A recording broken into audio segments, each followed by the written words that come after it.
สวัสดีคลิปนี้ซักจะมาสอนเพื่อนๆลบข้อมูลใน Excel ที่เป็นแถวว่างๆที่บ่มีข้อมูลอย่างแล้วลบบาทเดียวแบบรวดเร็วเลยซึ่งการลบปกติแมนถ้าเพื่อนๆต้องการลบแถวใดแถวหนึ่งก็อาจจะคลิกลบเทือละแถวเส้นคลิกขวา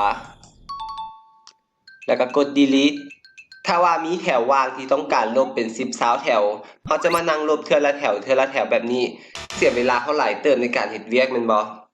ซักเลยจะมาบอกวิธีที่ง่ายกว่านั้นโดยใช้เครื่องมือที่มีอยู่ใน Excel อยู่แล้วก่อนอื่นให้คุมข้อมูลของเราก่อนเลยโอเคแล้วเราจะไปเลือกแถวว่างที่มีอยู่ในข้อมูลของเรา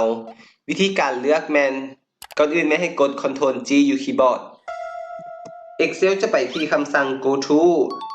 ให้เราเลือกที่หัวข้อ Special มันจะมีหัวข้อหนึ่งที่เขียนว่า Bank หรือว่าช่องว่างเท่านั้นให้เราคลิกเลือกที่ Bank เพื่อนๆจะเห็นว่ามันมีลักษณะคล้ายๆเป็นไฮไลท์สีปรากฏขึ้นบนช่องว่างๆที่บ่มีข้อมูลหยังนั่นหมายถึงว่าช่องว่างที่มีในข้อมูลของเราทั้งหมดแม่นได้ถูกเลือกแล้วต่อไปแม่นให้เราคลิกขวา